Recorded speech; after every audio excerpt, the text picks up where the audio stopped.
はい、こんにちは。オプシックスを FM シンセとして使おうと当たり前だの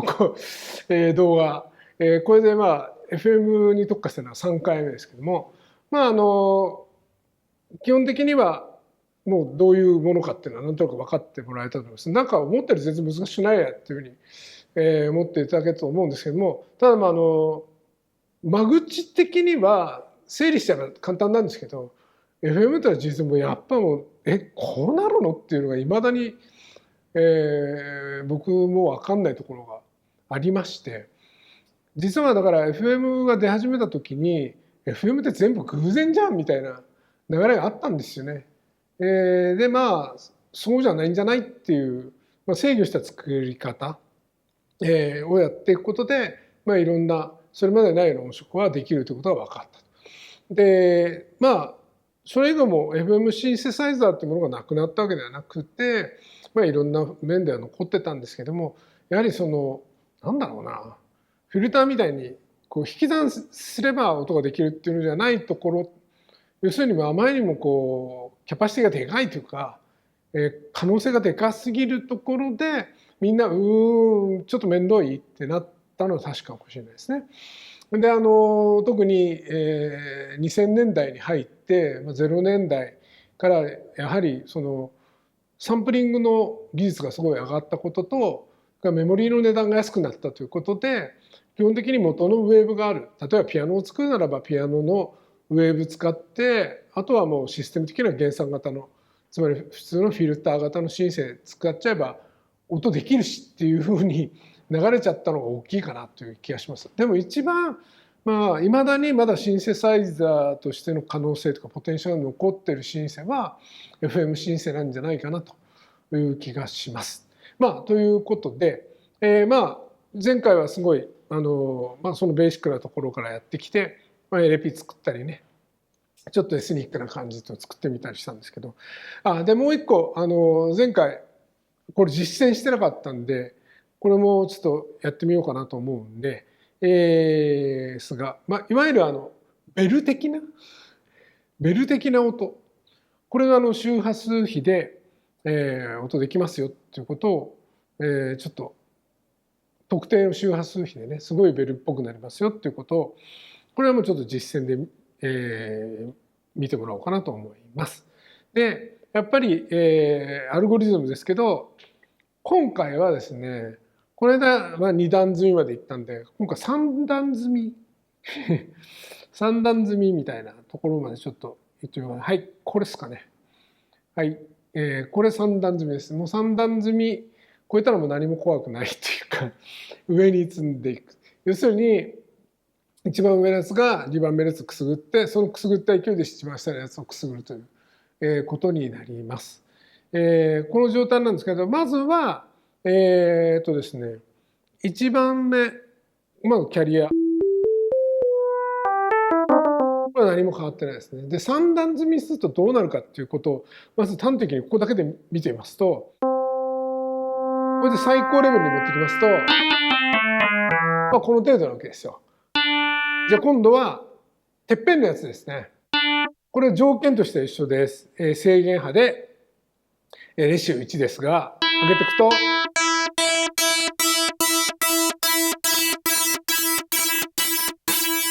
嫌な音ですよね。でもこれぞ FM じゃないと出ない音って出ない音。音色すでに崩壊気味なんですけども、じゃあこれで今ですね、フィードバックを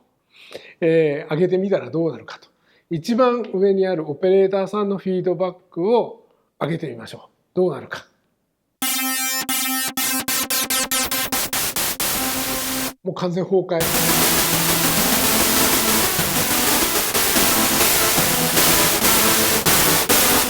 もうこれぞ FM ノイズなんですけども、こんなような風になります。つまり上に積んでいけば積んでいくほど当然ですけども変調は強くなるということになりますが、それだけだとなんか何にも役に立たないわけで、じゃあどうやって使っていくのかなっていうところも含めてちょっと、実際の音作りをやってみたいと思います。でまずですね、最初の状態に戻します。で、今、オペレーターの2番ですが、これ周波数比的なことも含めてちょっと検証したいので、このオペレーター2番の周波数を、レシオをですね、3.5、さっき言ったやつですね。1対3.5、にちょっとしています。これ特定の周波数でもうそこに行くっていうのが分かってるんですけども、ある音色、これ金属系の倍音がきれいに出ます。なんですけども、で、これ3.5 っていうのは当然これじゃ上がっていかないので、これね、フォースっていうのをいじってもダメなので、ファインは上がっていくんですが、ファインをいじっていくんですが、このファインを上げていっても、2倍の間しか変化しないんですよね。そうすると、1にしてあると 3.5 は得られないんですよ。これ重要なところなんですね。で、まず2にします。それから上げていきます。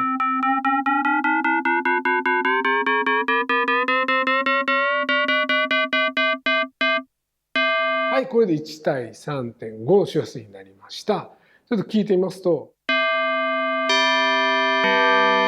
ほら、すごい綺麗なベル系の倍音が出てますよね。ただ、やっぱこれもずっと鳴ってると結構きついので、あとはこれもちょっとビブラ、違う違う、モジュレーターのレベル大きすぎですね。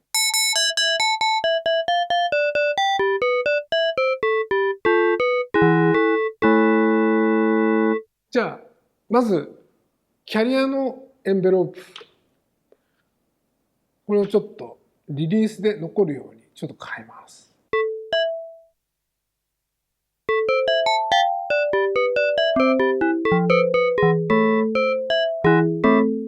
で、次、モジュレーターのエンベロープ。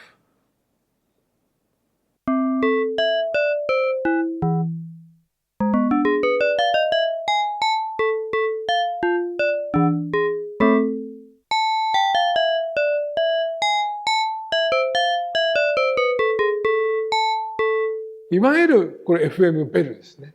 がこうやってできます。これ1対1対、3.5 です。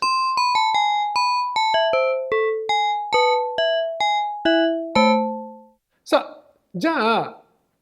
この3個目で何すれんねん。何すれんねん。別にこれでもいいわけです。実を言えば。で、面白いのは、1対 3.5 にして、その上にこの 3.5 より低いレシをすると、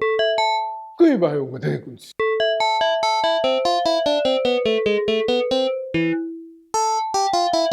これ今、実は、オペレーターの3番は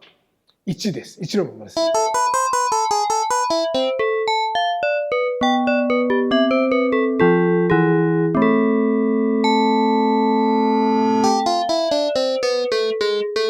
になるわけなんですけども、今はこの 3.5 でやってる金属バイオに対して何か飾りがつけられないかなってことを考えます。で、ここの、オペレーター3番のレシオをちょっと上げていってみます。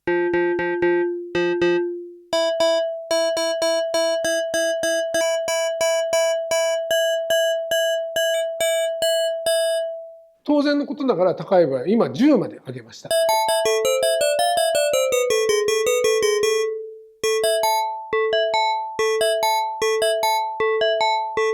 明らかに違いますね。ということは、ここの今、オペレーター3番のエンベロープをもっと短いディケイにしてやると、アタックのとこだけ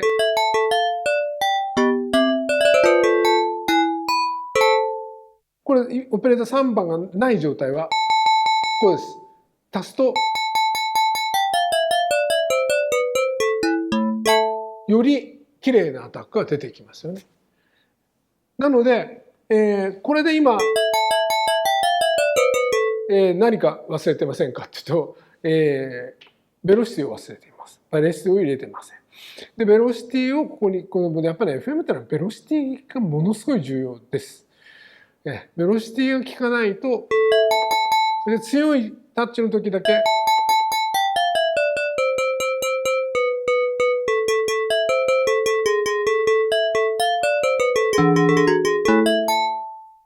コツコツコツコツっていうのが強くなるというふうにできたり、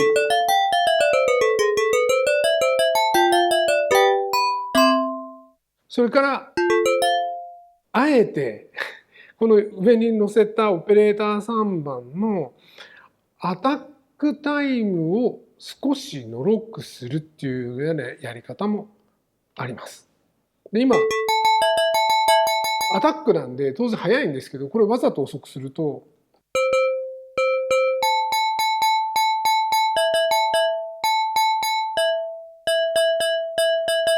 ちょっとひっかいたみたいになるんですね。シュッシュッっていう風になるんですよ。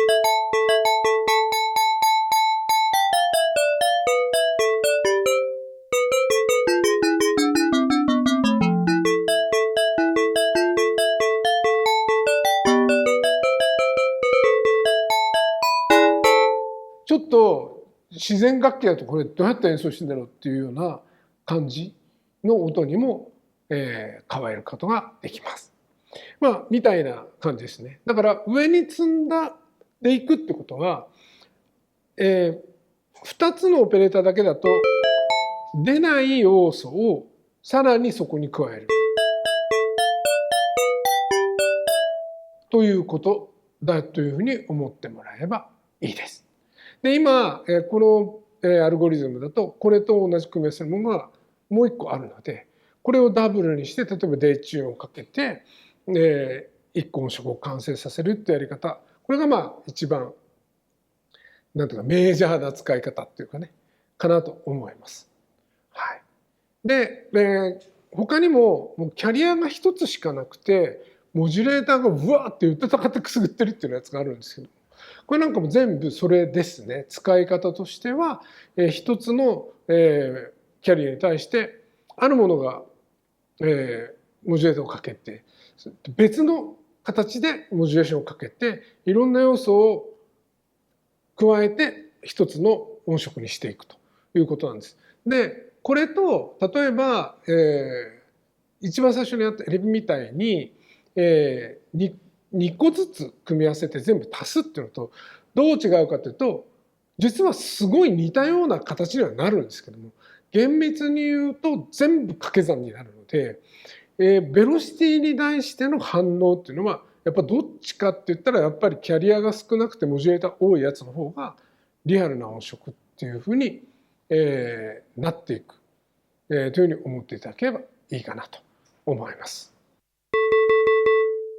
まあ、というわけで今3個積みというのをやってみたんですけども、これも実際にいろんなふうに自分で試行錯誤してやってみて、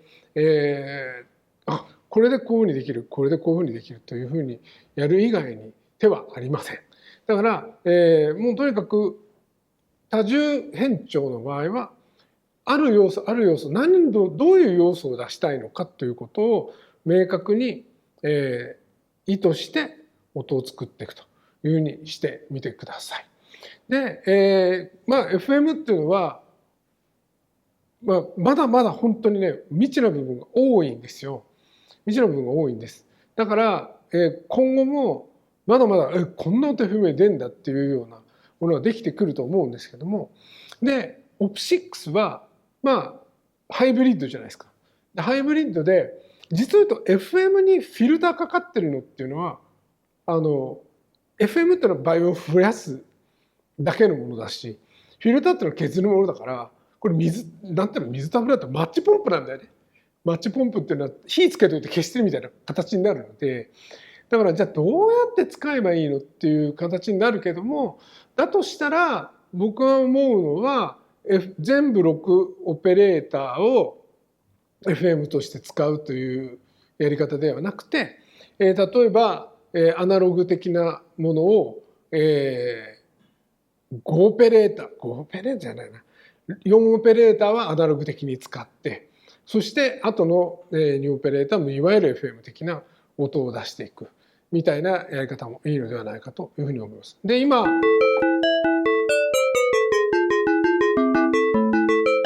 これなんですよ。これはこれであるじゃん。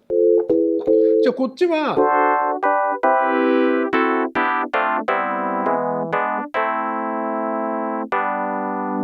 もとパッド的な音にしてみようというようなやり方で、これはオペレーターの4番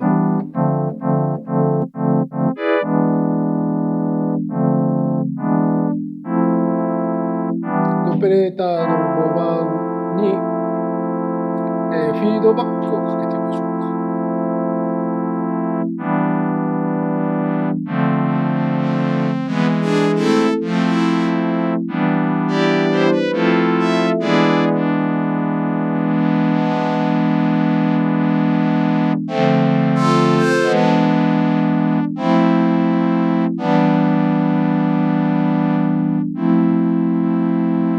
オペレーター6番。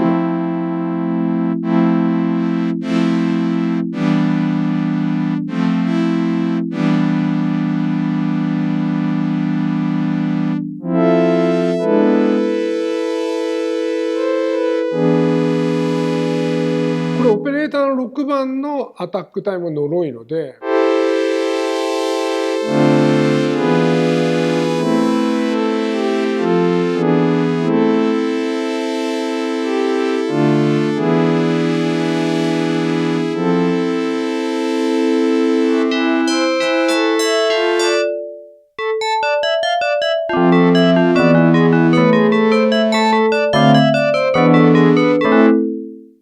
アナログっぽい音色を FM であえて作るっていうことも、例えばこれだけで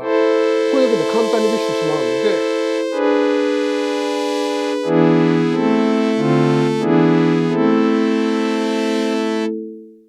で、オペレーターの数を少なくしてアナログっぽい音を作るっていうことも、いわゆる FM の使い方の一つだと思います。ただデチューンとかそういう部分をやりたいんだったら、一番最初にやったみたいに、一個一個のオペレーターでまずもう本当にノコギリ刃で音作っちゃってデチューンしてっていう方が広がりは出るかもしれないね。ただまあシンセとしてのこの辺はズルみたいな部分もあるけれども、エフェクターがあるので、もうここら辺だってもうエフェクターかけただけで決まってしまうからね。そこはねちょっと恐ろしいといえば恐ろしいことなんですけど。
ま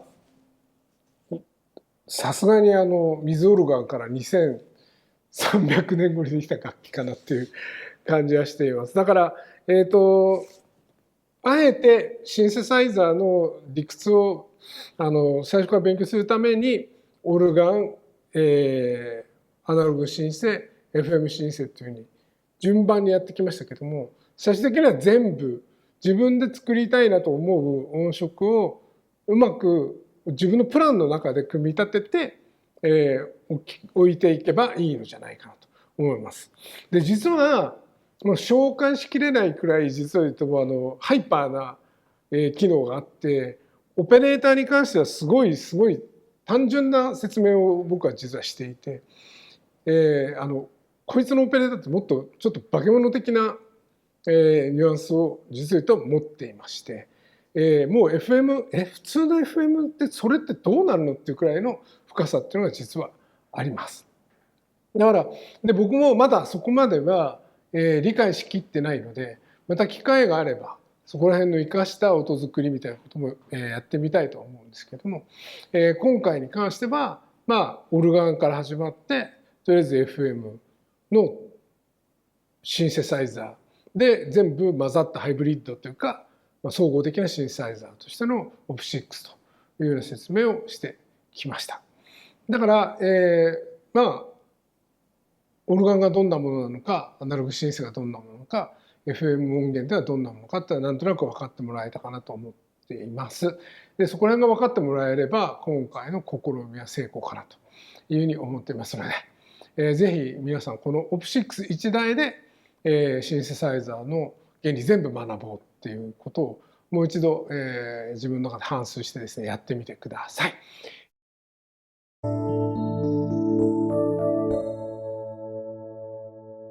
はい、皆さん、いきなりですけれども、追撮です。追加撮影しております。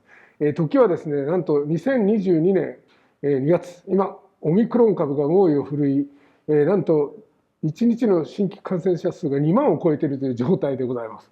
その状態で、追撮しているので、すみません、マスクでやります。お許しください。でですね、何の追撮かと言いますと、その FM 音源について、オプ6を使って FM 音源の説明というのをしてきたんですけども、その最終回で、前回はですね、実は10月に撮ったんですよ。10月にまとめ撮りしまして、その時点では、まだその、音色ソフトを、作りかけている状態でございまして、で、特に多重変調の部分ね、のところが、その10月のところでは、時間の関係もあって、最後ら辺ちょっと自分で説明し足りなかったなという部分があったので、今回、コルグさんにですね、ぜひ追撮やらせてくださいと。ギャラはいりませんということで、お願いしまして、強引にこのオミクロンの嵐吹き荒れる中でやらせていただいております。ちょっと前置き長くなりましたが、よろしくお願いします。で、まだ現段階では発売されてないんですけども、昔 DX7 その他の音色提供しましたけれども、笑福という、僕と生方組んで作っている音色ソフトを今度この OP6 版を作ることになりましたというか、もう今実は完成しております。今発売待ちの段階なんですけども、でその中に収録した音色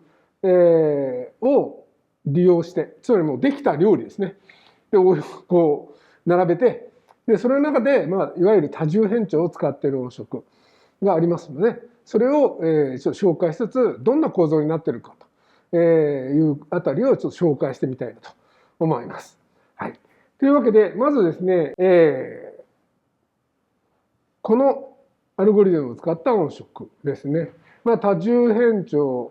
なんですけど、これ実はアルゴリズム、プリセットのアルゴリズムと1番で、いきなりこういうものすごい難易度の高いものが来るんですけども、こっち1列。これはもうオペレーターが、キャリアモジュレーター。ね、1個1個なんですけど、1個の上に3個直列で並んでいるというものですけども、こういうアルゴリズムを使った音色です。トライビアンというのかな、トリビアンなのかな、俺自分で名前つけたんですけど、よくわかんないのは、部族的なパーカッションという、FM ならではの、バイオンが出る音色ですが、ちょっと弾いてみますね。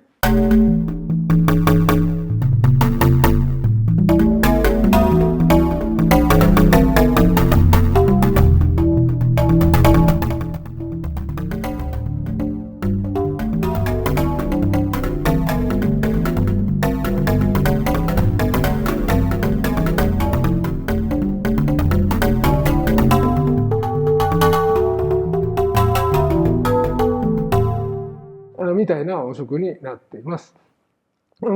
非常にこう不協和音が、不協和音というかね、不協バイオンですね、がたくさん含まれている音色になっていますが、でこれがですね、どんなふうに、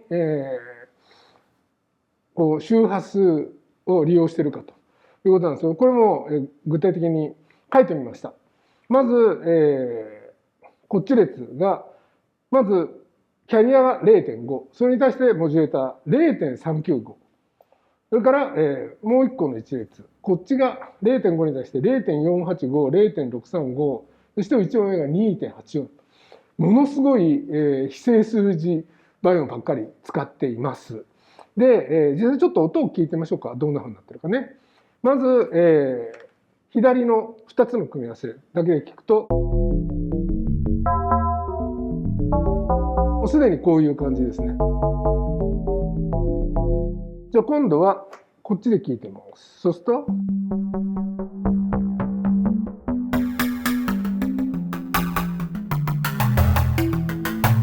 で、合わせると、こうなるわけですね。で、基本的には、非正数字倍音を利用して、まあ、普通の整数字の倍音じゃないものをどんどん出して、で、それでエンベロープおよび、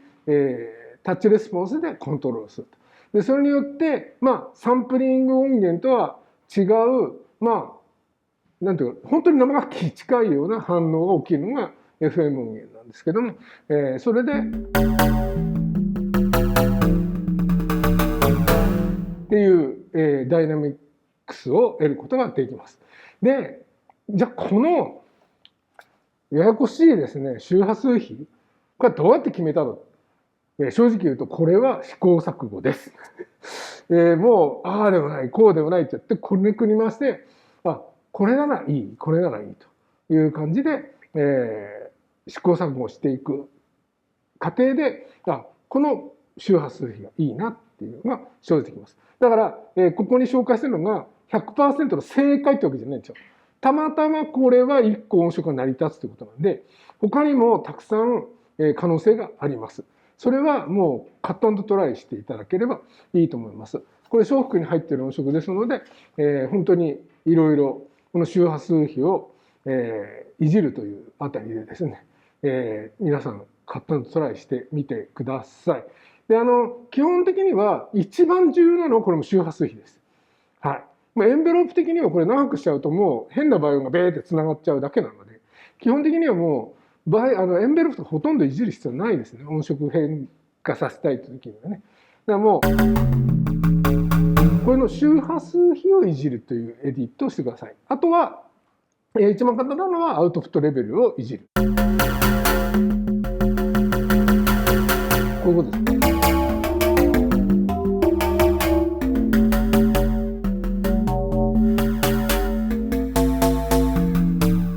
で、多重変調の場合は、この変調に対しては、こいつのアウトプットボリューム。この変調に対しては、このアウトプットボリュームがものすごい、影響します。で、この2つの変調結果もこのアウトプットボリュームに反映されますから、どのアウトプットボリュームをどのように配置するかというか、決めるか、要するに、くすぐりの強さをどうコントロールするかということで、音色は劇的に変わりますから、いろいろやってみてください。はい。これが、打楽器系の音色でした。ではもう一つですね、今度はもういわゆる一つのキャリアに対して、他全部モジュレーターという典型的なやつ。これですね。こっち。はい、これはベイシーメタルという、これはベイビーメタルの親父ギャグですね。結構、もうくだらないタイトルつけてますけども、ベイシーメタルという音色です。で、どういう音色かというと、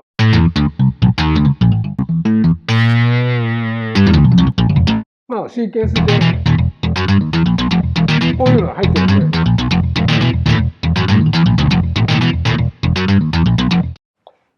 すぐにデモが聴けるんですけども、結構、ディストーションかかってんじゃん、これかかってます。なので、音色を、自分で、この音色ちょっといじってみたいなとか、どういう構造になってるだろうなと思うときは、まずやらなきゃいけないのは、エフェクトを切る。エフェクトを切ります。今、エフェクトこれ何かかってるかというと、ちょっとリバーブがかかっているのと、なんと言っても、激しくギターアンプですね。ディストーションの一種ですけども、これがかかってるわけですよ、オーバードライブ。切りますといきなり音量が下がります。あら。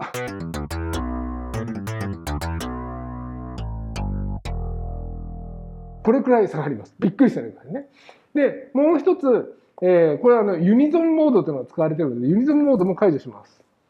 はい。で、これが完全に FM だけで作っている真正直な音ということになるわけですけども、で、ここからちょっと説明してみます。で、このような、アルゴリズムになっていて、周波数比はこうなってます。まず、キャリア 0.25、これ一番低いのに近いふうに低くしてて、まず 0.25、ここ1対1にしますね。やつね。それからいきなり 0.25 って3.5、9.35 とめっちゃ高いやつをかけてますね。これ実はこの 3.5 と 0.25 とこれ14倍です。14倍。だから、ここが1だったらここ14って設定になるわけですね。めっちゃ高いですよ。ここなんかもっとはるかに高くなってしまいますが、まあ、こういう周波数比。そしてこっちの列は 0.25 に対して 1.0、1.0 ですね。これ4倍の周波数比です。で、それぞれで音色ができています。はい。で、どうなってるか、ちょっと聞いてみますよ。まず、一番左端。1対1、0.25 対 0.25、1対1のところは、なるほどと。ベースのベーシックなところができてるんだなと。で、あえて今、これは、モジュレーターの2番、ボリュームを下げちゃって、今度は、ここだけ聞いてます。ここだけね。そうするとどうなってるかというと、ここはですね、こういう区形波形の音になってます。じゃあこれは最初のそのベーシックなベース音を生じていた1番と2番のここですね。これに対してこれはどのような、一緒に鳴らすことでどのような効果があるかということをちょっと検証しましょうか。まず、これとこれを鳴らしていて、鳴らした状態で、このアウトプットを上げたり下げたりしてみますね。とどうなるかちょっと聞いてください。まず元。これに対して、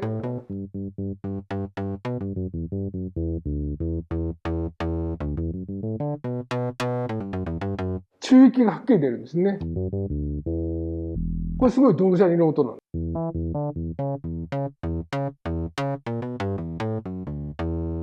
このように、こいつで音の腰みたいなのを作ってます。実はだから、この区形波形の音色をノコギリ波形のものに加えることで、なんと中域が上がるんですよね。さあ、これで今、4つ使ってますね。1、2から1、5、6です。じゃあ3、4は何なのかと。じゃあ1と3、4、この真ん中の、失礼。ここだけで聞いてみますね。ここだけで聞いてみます。そうするとこういう音です。これそうですね。さっき説明しましたけど、こことここの周波数比めっちゃ離れてますから、1に対して14倍なんですよ。もう完全に引っかくみたいな音ですね。で、さらに、じゃあこの 9.35 って何？ちょっと上げ下げしてみます。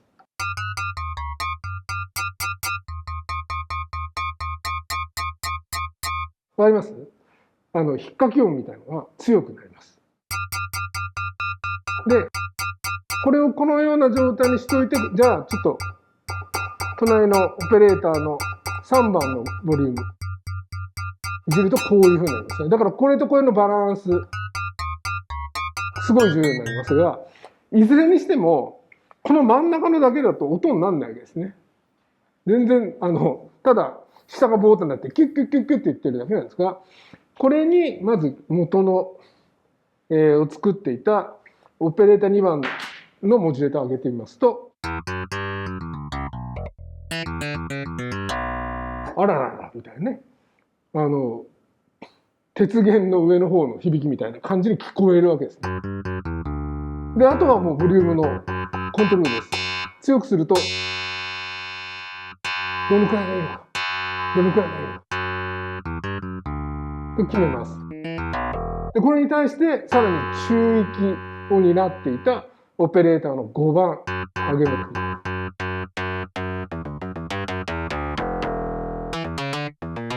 お、これだとこれが強いかな